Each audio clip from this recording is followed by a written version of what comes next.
हरे कृष्ण। दोस्तों, ये सावन का पवित्र महीना है। धर्मशास्त्रों में कहा गया है कि ये महीना भोले महादेव को बहुत प्रिय है। आज भारत के हर गांव, हर शहर में हो रहा जलाभिषेक, हर जगह चढ़ रही करोड़ों कांवड़ और साथ ही हर हर महादेव का जयकारा। कौन था पहला कांवड़िया? किसने किया था सबसे पहले शिवलिंग का जलाभिषेक? श्रावण का महीना आते ही हर कोई शिव की भक्ति में झूमने लगता है। इस पावन त्योहार में पूरे उत्तर भारत और अन्य राज्यों से कांवड़िए शिव के पवित्र धामों में जाते हैं और वहां से गंगा जल लाकर शिव जी का जलाभिषेक करते हैं।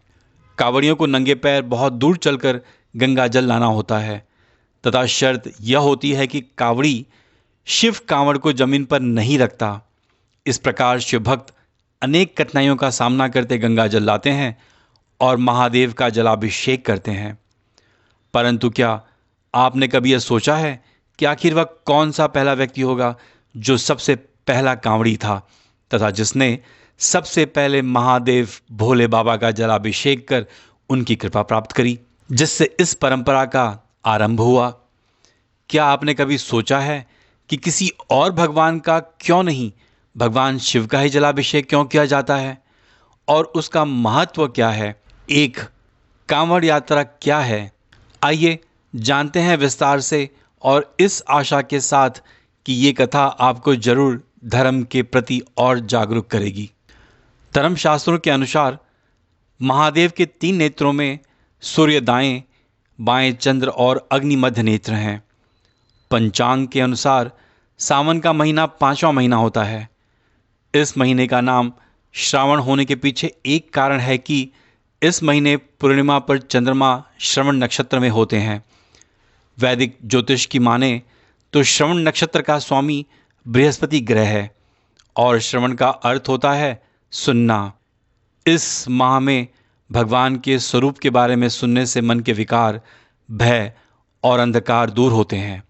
दोस्तों, जब सूर्य कर्क राशि में गोचर करता है तब सावन महीने की शुरुआत होती है। सूर्य गर्म है जो उष्मा देता है, जबकि चंद्रमा ठंडा है जो शीतलता प्रदान करता है। इसीलिए सूर्य के कर्क राशि में आने से खूब बरसात होती है, जिससे लोक कल्याण के लिए विष को पीने वाले भोले महादेव को ठंडक व प्रसन्नता मिलती है। इसी कारण महादेव को सावन प्रिय है। भगवान महादेव को सावन अति प्रिय होने के पीछे एक कथा यह है कि दक्ष पुत्री सती ने जब अपने प्राणों को त्याग दिया था तो महादेव दुख से इतने डूब गए थे कि घोर तप में लीन हो गए। तब माता सती ने पर्वतराज हिमालय की पुत्री माँ पार्वती के रूप में जन्म लिया और महादेव को पति के रूप में पाने के लिए कठोर तप किया। उनके तप से प्रसन्न होकर महादेव ने उनकी मनोकामनाओं को पूरा किया और इसके बाद ही महाशिवरात्रि पर उनका माता पार्वती जी के साथ विवाह हुआ। इस तरह ये महीना महादेव शिवजी और माता पार्वती के मिलन का महीना माना जाता है। इसीलिए ये महीना महादेव और माता पार्वती दोनों को अति प्रिय है। शास्त्रों से इतर लोक में जो शिव पार्वती का स्वरूप है उसके हिसाब से शिव इस सृष्टि के सर्वश्रेष्ठ पति हैं। माता पार्वती हमारे घर बार की सामान्य स्त्रियों की तरह बार बार पति से रूठती होती हैं और बेचारे भोले बाबा उनको मनाते रहते हैं और उनकी हर इच्छा पूरी करते हैं। जीवन में धन्य धान्य का नाम तक नहीं है, फिर भी पत्नी की कोई इच्छा खाली नहीं जाती। गांव की लड़कियां अब भी सावन के सोमवार को शिव की आराधना कर उनसे उन्हीं के जैसा वर मांगती हैं। भोला भाला पति जिसके हृदय में पत्नी के लिए कोई छल ना रहे, धन दौलत तनिक कम भी रहे पर गुस्सा होने पर पति मनाए, उसे उसकी पूरी प्रतिष्ठा, पूरा सम्मान दे, उसकी हर इच्छा पूरी करे। दोस्तों, इसी श्रावण मास में विवाह के बाद भगवान शिवजी पहली बार ससुराल गए थे। ससुराल में उनका जोरदार स्वागत किया गया, उनका जलाभिषेक हुआ जिससे वो बहुत खुश हुए। शिव पुराण के मुताबिक भगवान शिव और माता पार्वती सावन के महीने में पृथ्वी पर निवास करते हैं। इस वजह से भक्त उनकी पूजा करते हैं और उनका आशीर्वाद प्राप्त करने की कामना करते हैं। दोस्तों, वर्षा ऋतु के 4 महीने श्रावण, भाद्रपद अश्विन और कार्तिक को चतुर्मास कहा जाता है। आषाढ़ मास के शुक्ल पक्ष की देवशयनी एकादशी से देवोत्थानी एकादशी तक की 4 महीनों की अवधि का सनातन हिंदू संस्कृति में विशिष्ट महत्व है। वैदिक मनीषियों ने इस चतुर्मास काल को शारीरिक व मानसिक उत्कर्ष की दृष्टि से अत्यंत महत्वपूर्ण माना है। पौराणिक मान्यता है कि देवशयनी एकादशी से विश्व के पालनकर्ता भगवान विष्णु 4 माह की योग निद्रा में क्षीर सागर में शयन करते हैं और उनके साथ ही उनकी सहायक देव शक्तियाँ भी निष्क्रिय हो जाती हैं। जून अंत से दक्षिणायन की शुरुआत होते ही देवताओं की रात शुरू होती है और जबकि उत्तरायण उनका दिन होता है। फलतः या परिणाम स्वरूप आसुरी शक्तियों की ताकत बढ़ जाती है। इन नकारात्मक शक्तियों से निपटने के लिए इस अवधि में सृष्टि संचालन का दायित्व महादेव स्वयं अपने कंधों पर उठाते हैं। इसीलिए सावन माह के प्रधान देवता भगवान शिव बन जाते हैं। इसी कारण चौमासे में विशेष रूप से श्रावण माह में शिव पूजन व जलाभिषेक की परंपरा है। वर्षा ऋतु में हमारे और सूर्य के बीच बादलों की एक पट्टी बन जाती है। इसीलिए सूर्य की किरणें अर्थात तेज तत्व और आकाश तत्व अन्य समय जैसे पृथ्वी नहीं पहुंच सकते हैं। फलस्वरूप वायुमंडल में पृथ्वी और आप तत्व की प्रधानता बढ़ जाती है। इसीलिए वातावरण में विभिन्न रोगाणु, रज, तम या काली शक्ति का विघटन न होने के कारण इस वातावरण में महामारी फैल जाती है और व्यक्ति आलस्य या नींद का अनुभव करता है। चतुर्मास में देवताओं की नींद के दौरान राक्षस प्रबल हो जाते हैं और मनुष्यों को परेशान करना शुरू कर देते हैं। हर किसी को राक्षसों से अपनी रक्षा के लिए कुछ ना कुछ व्रत अवश्य करना चाहिए। ऐसा धर्मशास्त्र कहते हैं कि प्रत्येक वर्ष चतुर्मास में व्यक्ति को कुछ व्रत अवश्य करना चाहिए, अन्यथा वह समत्व सरोधद्व जैसा पाप लगता है। चतुर्मास के दौरान एक ही प्रकार का भोजन करने वाला व्यक्ति अति स्वस्थ रहता है। जो एक बार खाता है उसे 12 यज्ञ का फल मिलता है। जो केवल जल पीता है उसे प्रतिदिन अश्वमेध यज्ञ का फल मिलता है। जो केवल दूध या फल खाता है उसके हजारों पाप तुरंत नष्ट हो जाते हैं। और जो 15 दिन में से एक दिन उपवास करता है उसके शरीर के अनेक दोष नष्ट हो जाते हैं। और भोजन करने के बाद 14 दिन में उसके शरीर में जो रस उत्पन्न होता है वह ऊर्जा में परिवर्तित हो जाता है। इसीलिए एकादशी का व्रत करना महत्वपूर्ण है। ये 4 मास नाम जप और तपस्या के लिए भी अति उत्तम है। दोस्तों, सावन में शिव जी के जलाभिषेक क्यों किया जाता है और क्यों होती है कांवड़ यात्रा, आइए समुद्र मंथन की कथा से समझते हैं। एक बार दुर्वासा मुनि पृथ्वी पर विचरण कर रहे थे। घूमते घूमते उन्होंने एक विद्याधरी के हाथों में संतानक पुष्पों की एक दिव्य माला देखी। उस दिव्य माला की सुगंध से वह वन सुवासित हो रहा था। तब उन्मत्त वृत्ति वाले दुर्वासा जी ने वह सुंदर माला देखकर उसे उस विद्याधर से मांगा। उनके मांगने पर उस विद्याधर ने उन्हें आदरपूर्वक प्रणाम करके वह माला दे दी। दुर्वासा मुनि ने उस माला को अपने मस्तिष्क पर डाल लिया और धरती पर विचरने लगे। उसी समय उन्होंने गज पर विराजमान देवराज इंद्र को देवताओं के साथ आते देखा। इंद्र ने दुर्वासा ऋषि और उनके शिष्यों का बहुत ही आदर सत्कार किया, जिससे दुर्वासा ऋषि अत्यंत प्रसन्न हुए और उन्होंने इंद्र को विष्णु भगवान का वह मत वाले भौरों से गुंजायमान व संतानक पुष्प की माला अपने सिर पर से उतार कर देवराज इंद्र को दिया। धन, संपत्ति, वैभव एवं इंद्रासन के गर्व में चूर इंद्र ने उस संतानक पुष्प की माला को अपने प्रिय गज के मस्तक पर रख दिया। उस समय वह माला ऐसी सुशोभित हुई जैसे कैलाश पर्वत के शिखर पर श्री गंगा जी विराजमान हों। उस मदोन्मत्त गज ने भी उसकी गंध से आकर्षित होकर उसे अपनी सूंड से सूंघकर भूमि पर कुचलते हुए वन की ओर चला गया। इंद्र को दिए आशीर्वाद के रूप में भगवान विष्णु के पुष्प का तिरस्कार होते देखकर दुर्वासा ऋषि अत्यंत क्रोधित हो गए और देवराज इंद्र से कहा, अरे ऐश्वर्य के मत से दूषित चित इंद्र, तो बड़ा ढीठ है। तूने मेरी दी हुई इतनी सुंदर माला का कुछ भी आदर नहीं किया, इसीलिए तेरा त्रिलोकी का वैभव नष्ट हो जाएगा। इंद्र, निश्चित ही तू मुझे और मुनियों के समान ही समझता है, इसीलिए तूने हमारा इस प्रकार अपमान किया है। मेरी दी हुई माला को धरती पर फेंका है, इसीलिए तेरा यह त्रिभुवन भी शीघ्र ही श्रीहीन हो जाएगा। इस तरह इंद्र ने यह सुनकर इंद्र ने तुरंत गज से उतरकर निष्पाप दुर्वासा जी को अनुनय विनय करके प्रश्न किया। तब इंद्र द्वारा प्रणाम आदि करने से प्रश्न होकर दुर्वासा जी ने कहा, इंद्र, मैं कृपालुचित नहीं हूँ, मेरे अंतःकरण में क्षमा को कोई स्थान नहीं है। तू बार बार अनुनय विनय करने का ढोंग क्यों करता है? मैं क्षमा नहीं कर सकता। इस प्रकार कहकर दुर्वासा जी वहाँ से चल दिए और इंद्र भी गज पर चढ़कर अमरावती को चले गए। तभी से इंद्र सहित तीनों लोग वृक्षलता आदि के क्षीण हो जाने से श्रीहीन और नष्ट होने लगे। यज्ञों का होना बंद हो गया, तपस्वियों ने तप करना छोड़ दिया और लोगों की दान धर्म में रुचि नहीं रही। इस प्रकार त्रिलोकी के श्रीहीन और सामर्थ्यहीन हो जाने पर दैत्यों ने देवताओं पर चढ़ाई कर दी और दोनों पक्षों में घोर युद्ध ठना। अंत में दैत्यों द्वारा देवता लोग पराजित हुए। उसके बाद निराश होकर इंद्र देवगुरु बृहस्पति और अन्य देवताओं के साथ ब्रह्मा जी की शरण में पहुंचे। तब ब्रह्मा जी बोले, देवेंद्र इंद्र, भगवान विष्णु के भोग रूपी पुष्प का अपमान करने के कारण रुष्ट होकर भगवती लक्ष्मी तुम्हारे पास से चली गई हैं।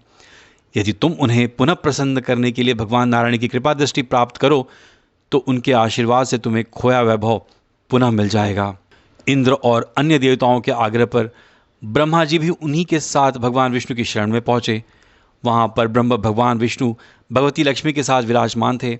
तभी देवगण भगवान विष्णु की स्तुति करते हुए बोले, हे प्रभो, आपके श्री चरणों में हमारा कोटि कोटि प्रणाम। भगवान, दुर्वासा ऋषि के शाप के कारण माता लक्ष्मी हमसे रूठ गई हैं और दैत्यों ने हमें पराजित कर स्वर्ग पर अधिकार कर लिया है। अब हम आपकी शरण में हैं। आप हम पर प्रसन्न होइए और अपने तेज से हमें सशक्त कीजिए। आप हमारी रक्षा कीजिए। हम सब जिस उद्देश्य से आपकी शरण में आए हैं, कृपा करके आप उसे पूरा कीजिए। हे देव, भगवान विष्णु त्रिकालदर्शी हैं। वे पल भर में ही देवताओं के मन की बात जान गए। तब वे देवगणों से कहने लगे, मेरी बात ध्यानपूर्वक सुने। दैत्यों पर इस समय काल की विशेष कृपा है, इसीलिए जब तक तुम्हारे उत्कर्ष और दैत्यों के पतन का समय नहीं आता, आप लोग साम नीति का अवलंबन लेकर उनसे संधि कर लो। हे देवगण, तुम्हारे लिए मैं ऐसी युक्ति करूँगा जिससे तुम्हारे द्वेषी दैत्यों को अमृत नहीं मिल पाएगा और उनके हिस्से में समुद्र मंथन का कलेश ही आएगा। क्षीर सागर के गर्भ में अनेक दिव्य पदार्थों के साथ साथ अमृत भी छिपा है।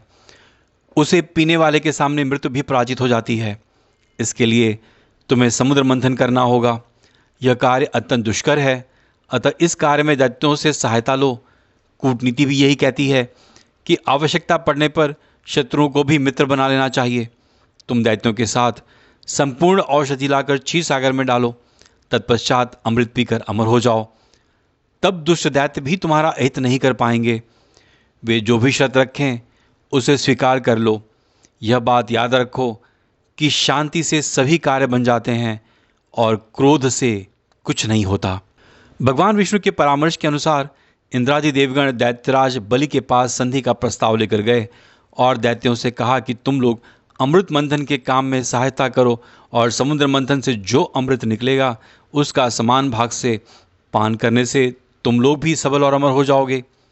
ये सुनकर दैत्यगण अत्यंत प्रसन्न हुए और अमृत पाने के लालच में असुर समुद्र मंथन के लिए तैयार हो गए। देव, दानव और दैत्यों ने अनेक प्रकार की औषधियाँ ला उन्हें क्षीर सागर के जल में डाला। श्रीहरि के बताए अनुसार समुद्र मंथन के लिए समुद्र में मद्रांचल पर्वत को स्थापित कर वासुकी नाग को रस्सी बनाया गया। तत्पश्चात दोनों पक्ष अमृत प्राप्ति के लिए समुद्र मंथन करने लगे। सहसा तभी समुद्र में से कालकूट नामक भयंकर विष निकला। उस विष की अग्नि से दशों दिशाएं जलने लगीं। समस्त प्राणियों में हाहाकार मच गया। उस विष की ज्वाला से सभी देवता तथा दैत्य जलने लगे और उनकी कांति फीकी पड़ने लगी। इस पर सभी ने मिलकर महादेव से प्रार्थना की। उनकी प्रार्थना पर महादेव जी उस विष को हथेली पर रखकर उसे पी गए, किंतु उसे कंठ से नीचे नहीं उतरने दिया। उस कालकूट विष के प्रभाव से शिव जी का कंठ नीला पड़ गया। इसीलिए महादेव जी को नीलकंठ भी कहते हैं।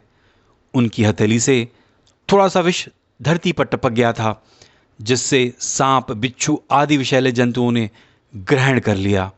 दोस्तों, इस दौरान शिवजी के पिए हुए विष का प्रभाव कम करने के लिए सभी देवी देवताओं ने भगवान शिव को जल अर्पित किया, जिससे उन्हें राहत मिली।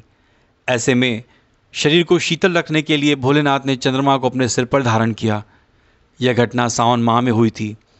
इस वजह से हर साल सावन माह में भगवान भोलेनाथ का जलाभिषेक किया जाता है, ताकि वे प्रसन्न हो और उनकी कृपा प्राप्त हो। तभी से हर साल सावन मास में भगवान शिव को जल अर्पित करने या उनका जलाभिषेक करने की परंपरा शुरू हो गई। दोस्तों, अगर हम इसे वैज्ञानिक दृष्टि से देखें तो वैज्ञानिक शोधों में पाया गया है कि सभी ज्योतिर्लिंगों पर सबसे ज़्यादा रेडिएशन पाया जाता है। शिवलिंग एक न्यूक्लियर रिएक्टर की तरह रेडियो एक्टिव एनर्जी से भरा होता है। इसीलिए इस प्रलयकारी ऊर्जा को शांत रखने के लिए ही शिवलिंगों पर लगातार जलाभिषेक किया जाता है। वही शिवलिंग पर चढ़ाया हुआ जल नदी के बहते हुए जल के साथ मिलकर औषधि का रूप ले लेता है। दोस्तों, आइए अब जानते हैं कि पहला कांवड़िया कौन था। प्रथम मान्यता के अनुसार ये बताया गया है कि समुद्र मंथन के दौरान जब महादेव ने हलाहल विष का पान कर लिया था, तब विष के प्रभाव को दूर करने के लिए भगवान शिव पर पवित्र नदियों का जल चढ़ाया गया था, ताकि विष के प्रभाव को जल्दी से जल्द कम किया जा सके। सभी देवता देवियों ने मिलकर गंगा जी से जल लेकर आए और भगवान शिव पर अर्पित कर दिया। उस समय सावन मास चल रहा था। मान्यता है कि तभी से कांवड़ यात्रा की शुरुआत हो गई थी। द्वितीय मान्यताओं के अनुसार भगवान परशुराम ने सबसे पहले कांवड़ यात्रा की शुरुआत की थी। परशुराम गढ़मुक्तेश्वर धाम से गंगा जल लेकर आए थे और वर्तमान में उत्तर प्रदेश के बागपत के पास स्थित पुरा महादेव का गंगा जल से अभिषेक किया था। उस समय सावन मास ही चल रहा था। इसी के बाद से कांवड़ यात्रा की शुरुआत हुई। आज भी इस परंपरा का पालन किया जा रहा है। लाखों भक्त गढ़मुक्तेश्वर धाम से गंगा जल लेकर जाते हैं और पुरा महादेव पर जल अर्पित करते हैं। तृतीय मान्यता आनंद रामायण में इस बात का उल्लेख मिलता है कि भगवान राम पहले कांवड़िया थे। रामायण के लंका कांड के अनुसार भगवान राम ने रावण का वध कर दिया था। वह इसका प्रायश्चित करना चाहते थे। भले ही रावण अत्याचारी था, लेकिन उसके सकारात्मक पहलुओं को नकारा नहीं जा सकता था। वह अति विद्वान था, साथ ही पुलस्त ऋषि की परंपरा से था। भगवान राम का मानना था कि उन्हें ब्रह्म हत्या का पाप लगा हुआ है। इस बात से छुटकारा पाने के लिए राज सूर्य यज्ञ कराया गया तथा सुल्तानगंज से उत्तरमुखी गंगा का जल लेकर रावण द्वारा स्थापित बैजनाथ ज्योतिर्लिंग पर जल चढ़ाने के लिए प्रस्थान किया।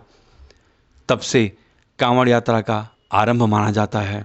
चौथी मान्यता के अनुसार कुछ विद्वानों का मानना है कि सबसे पहले त्रेता युग में श्रवण कुमार ने पहली कांवड़ यात्रा की शुरुआत की थी। श्रवण कुमार ने अंधे माता पिता को तीर्थ यात्रा पर ले जाने के लिए कांवड़ पर बैठाया था। श्रवण कुमार के माता पिता ने हरिद्वार में गंगा स्नान करने की इच्छा प्रकट की थी। माता पिता की इच्छा को पूरा करने के लिए श्रवण कुमार उन्हें कांवड़ में ही हरिद्वार ले गए और उनको गंगा स्नान करवाया। वापसी में वे गंगा जल भी लेकर आए थे। बताया जाता है कि तभी से कांवड़ यात्रा की शुरुआत हुई थी, लेकिन यहाँ पर भगवान शिव का कोई वर्णन नहीं है, इसलिए हम श्रवण कुमार की यात्रा को भगवान शिव और कांवड़ियों से नहीं जोड़ सकते। पांचवी मान्यता के अनुसार कुछ पुराणों में रावण को पहला कांवड़िया बताया गया है। समुद्र मंथन के दौरान जब महादेव ने हलाहल विष का पान किया था, तब उनका कंठ नीला हो गया था और भयंकर नकारात्मक शक्तियों ने भगवान नीलकंठ को घेर लिया था। तब महादेव को नकारात्मक शक्तियों से मुक्त करने के लिए रावण ने ध्यान किया और गंगा जल भरकर महादेव का अभिषेक किया, जिससे महादेव नकारात्मक ऊर्जाओं से मुक्त हो गए थे। तभी से कांवड़ यात्रा की परंपरा भी प्रारंभ हो गई। इस कथा को थोड़ा प्रामाणिक कम मानता हूँ, क्योंकि समुद्र मंथन की घटना त्रेता युग में जन्मे रावण के जन्म से बहुत पहले की थी। दोस्तों, आइए अब जानते हैं कि किस तरह होती है कांवड़ यात्रा। भगवान शिव की साधना से जुड़ी पावन कांवड़ यात्रा में समय के साथ कई बदलाव आए हैं, जिसे शिव भक्त अपनी आस्था, समय और सामर्थ्य के अनुसार करते हैं। इनमें 3 तरह की कांवड़ यात्रा अभी प्रचलन में है। एक खड़ी कांवड़। शिव भक्त अपने आराध्य भगवान महादेव के लिए जल इकट्ठा करने के वास्ते कांवड़ को अपने कंधे पर लेकर पैदल यात्रा करने जाते हैं। खड़ी कांवड़ को सबसे कठिन कांवड़ यात्रा माना जाता है, क्योंकि इस कांवड़ यात्रा के दौरान कांवड़ को कहीं जमीन पर नहीं रखा जाता है। यात्रा के दौरान यदि किसी कांवड़िए को भोजन या आराम करना होता है तो वह इसे किसी दूसरे कांवड़िए को थमा देता है या फिर किसी स्टैंड पर टांग देता है। खड़ी कांवड़ यात्रा में एक कांवड़िए की मदद के लिए कई दूसरे सहयोगी साथ चलते हैं। दूसरा, डांक कांवड़। डांक कांवड़ के जरिए शिव भक्त अपने आराध्य भगवान शिव के जलाभिषेक वाले दिन तक लगातार बगैर रुके चलते हैं। इस यात्रा में भोले के भक्त शिवधाम की दूरी एक निश्चित समय में शिव भजन पर गाते झूमते हुए तय करते हैं। तीसरा, झांकी वाली कांवड़। वर्तमान समय में भगवान शिव की भव्य झांकी बनाकर कांवड़ यात्रा का प्रचलन बढ़ा है। झांकी वाली कांवड़ में कांवड़िए किसी खुले वाहन में भगवान शिव का दरबार सजाकर गाते बजाते हुए इस पावन यात्रा को पूरा करते हैं। दोस्तों, आइए अब जानते हैं कांवड़ यात्रा के नियम। इस यात्रा को लेकर कुछ नियम हैं जो बेहद कठिन होते हैं। कांवड़ यात्रा के दौरान कांवड़िया अपनी कांवड़ को जमीन पर नहीं रख सकता है। इसके अलावा बिना नहाए हुए उसे छूना पूरी तरह से वर्जित है। कांवड़ यात्रा के दौरान कांवड़िया मांस, मदिरा या किसी प्रकार का तामसिक भोजन को ग्रहण करना पूर्णतः वर्जित माना गया है। बाल कटवाना भी वर्जित माना गया है। इसके अलावा कांवड़ को किसी पेड़ के नीचे भी नहीं रख सकते हैं। दोस्तों, तो ये रही मेरी सावन मास में शिव जलाभिषेक और कांवड़ यात्रा की कथा। अगर आपको मेरी ये कथा पसंद आई हो तो आप मेरे YouTube चैनल को सब्सक्राइब करें, लाइक करें और शेयर जरूर करें।